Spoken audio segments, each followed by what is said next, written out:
You've got to shoot this bit, Margaret! You've got to shoot it!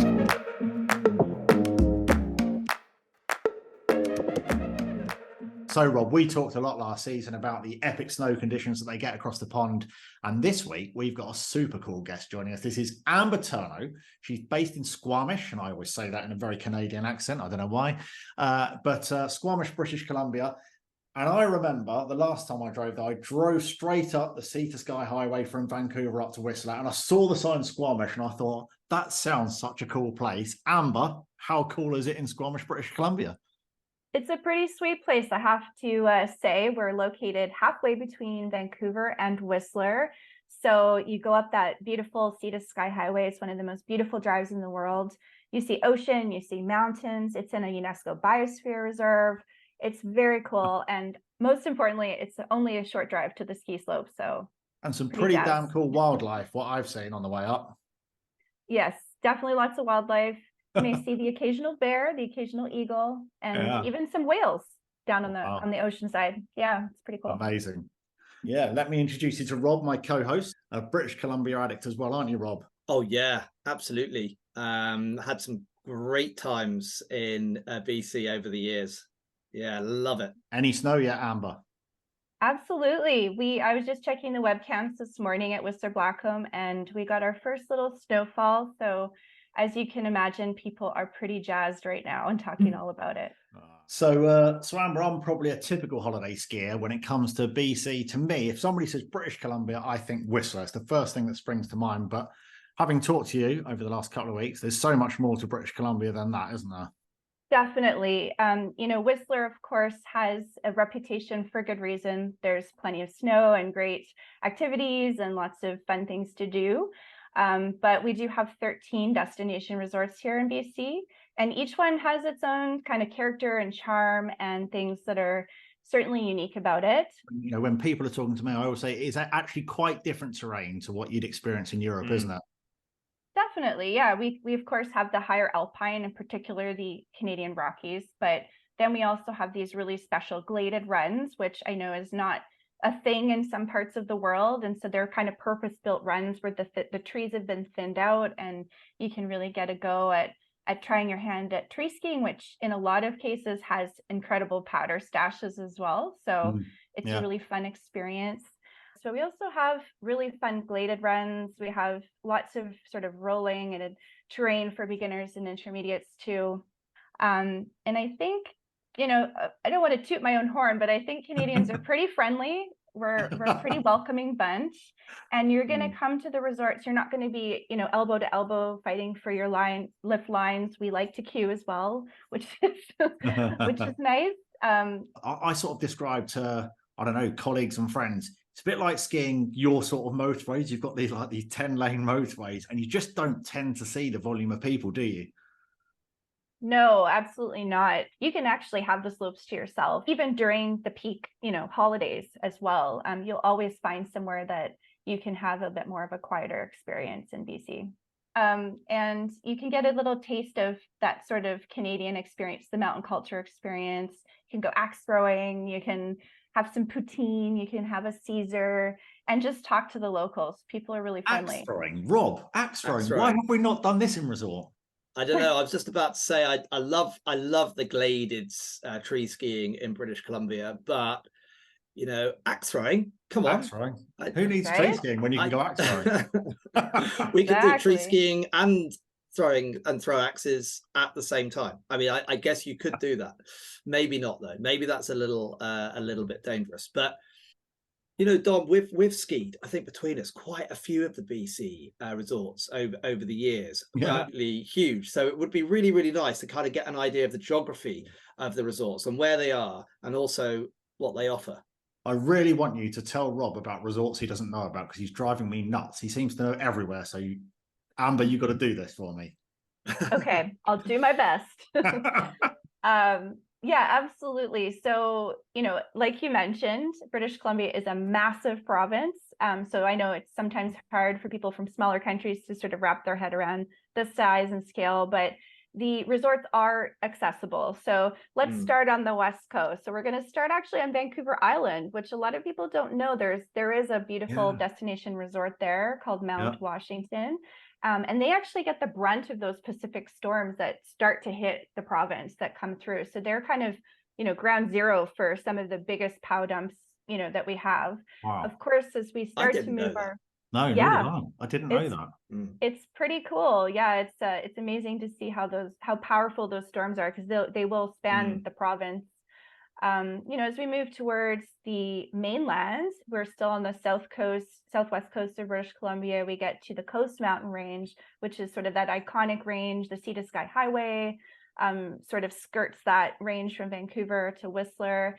And as everyone knows, Whistler is one of our largest resorts. It has an incredible array of activities. It's got kind of everything. It's the 2010 Winter Olympic venue. So there's some fun Olympic related activities you can do there. And then as we move inland towards the central interior of British Columbia, we get to the area that's known as the Okanagan. So this is the region where you have your Silver Star, we have Big White, we have Sun Peaks and Apex. And this area is actually also our wine region, or one of them. And so not only can you hit the slopes, you can actually go wine tasting. And that climate actually lends itself really well, because as the storms pass through the province, it starts to suck even any moisture that was in the storm out. And you get this really feather-light snow. It feels bottomless. It feels like you're skiing on a cloud almost. Wow. One other signature thing in those resorts is we have what we call the snow ghosts. And so they're trees that dot the slopes, and they get all weathered with snow, and they start to hunch over, and they look kind of like a magical storybook kind of old man or something like that. So it adds a little bit of character to your ski day as well. Yeah. And then moving finally to kind of that southeast corner of the province, we get to the area known as the Kootenays, which is in the heart of the Canadian Rockies. So think towering peaks and epic vistas and that kind of thing. It's bordering Alberta and the US border. And then we have this network of 8 resorts called the Powder Highway. So it lives up to its name. It's places like Fernie and Crossland, which is home to Red Mountain. We've got Revelstoke, which many folks may know about. That area not only is the skiing epic, and you have these really funky mountain towns and like great breweries and rugged mountain people, but you also have hot springs, which is a super fun way to end or start your day. So how did I do? You did pretty damn good. I think we're both completely gobsmacked. I mean, one of the things taking me back, going across all of those regions, and it's absolutely magical, and like the change of geography and scenery from one to the other. And I remember being in the Okanagan as well, where the sort of you have this wine region, and the transformation of the landscape is incredible. And I think what you get, which is very, very, very different to what we're often used to, is the sense of space and that you get out there, and it's just very, very wild, and that's just such a nice thing to experience. Totally. Absolutely. Yeah. Geographically, where are typically people flying into here? What does it look like? For sure. Yeah, we have a large airport, Vancouver International Airport. So that's where most of our international travelers will fly into. And we also, another potential could be the Calgary Airport as well. So from there, you can either rent a car and drive. So Whistler's obviously one of the closer resorts right from YVR Vancouver Airport. It's only a couple hours drive from there. Or some of the other resorts are longer drives, think a sort of a day drive. There's also the option to actually hop from the international airports to some of our regional airports, which are a little closer. There's airports in the Okanagan and the Kootenays where you can sort of fly into and have a shorter transfer to your ski area. We partner with ski operators or ski specialists, so that can also be really helpful to help with the transfers and trip planning. So we work with Ski Safari, we work with Ski Independence, Ski Solutions, and Travel Bag in the UK. So they can actually put that package together for you, which is super handy and takes any planning out of your hands and lets them do all the work for you. Yeah, there's also some pretty cool cities in British Columbia as well. So what about combining some skiing with heading into the city? How could that work? Absolutely. Yeah, there's definitely a lot to explore beyond just the ski resorts. Of course, if you're flying into Vancouver, you want to extend perhaps before your trip or after, so you can kind of take in some of the, festivals. There's lots of food festivals and cool art exhibits and lots of just interesting Indigenous culture as well, which is very, of course, very unique to British Columbia, and that we have, all these incredible Indigenous experiences to enhance your trip and learn more about the land and the culture here. A lot of people like to hop over to Vancouver Island, so Victoria, which is our capital city, which people might want to check out. They have a really good brewery scene as well there, and a pretty hip food scene. Bears? Definitely. Yeah, well, what was that wrong? Bears.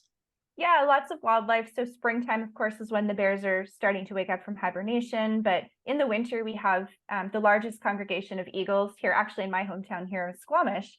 So you can actually do some eagle watching, which is very, very cool. They're spectacular creatures. And of course, if you hit the Vancouver Island area, there's opportunities for whale watching. And you can see all kinds of marine life there, especially in the spring. You get the sea lions that come up from California too. But on the island, one of the coolest things you can do in the winter is actually, aside from surfing, which is its own sport, is storm watching. So you can see those Pacific storms before they hit the mountains. You can see them coming in from the ocean, and it's a pretty epic experience in itself. Some of that wildlife watching, just brings a whole new dimension to a break over there. So it turns that 2-week trip, because let's face it, there's not many of us, certainly my legs don't hold up for a fortnight. A fortnight? Yeah, no. I'd like to give it a go. And if I was going to go to BC, I think I'd definitely give it a go. Make sure they hold up, that's for sure. How would listeners come to find out a bit more about BC, and where do they go to get more info? They can go check out hellobc.com/ski. And we look forward to seeing everyone out here this winter. Cool, awesome. Is that an invitation? Absolutely. All are welcome. 2 weeks, please. Yes. We'll set you up with a wellness regime to go with your fortnight of skiing. Yeah, that sounds right up my street. Fantastic. And an introduction to one of the great craft beer makers. Yeah, I befriended one in Nelson actually when I was there, which was good. But yeah, I needed to keep my ski legs going, so I had to defriend him in the end. It was just getting a little bit too much. Well, she said you ate some characters out there, so they obviously delivered on that as well. Oh yeah. So Amber, thank you very much for today. Listeners, don't forget to go to hellobc.com/ski. Check out some more information, because you're not lucky enough to have Amber on the end of your WhatsApp like I do. And we will all hope to get out to BC this season. Have a great season, Amber. Thank you very much indeed for your time. Thank you so much. It's been great chatting. Thanks, Amber. Good to talk. Enjoy Squamish. Am I saying? I will. Am I even saying that right, Squamish? You're saying it perfectly. It's like you live here. Good stuff. Thanks very much indeed. Good to talk. Mais non, talkie-walkie. I'm pretty sure it's called a walkie-talkie, mate.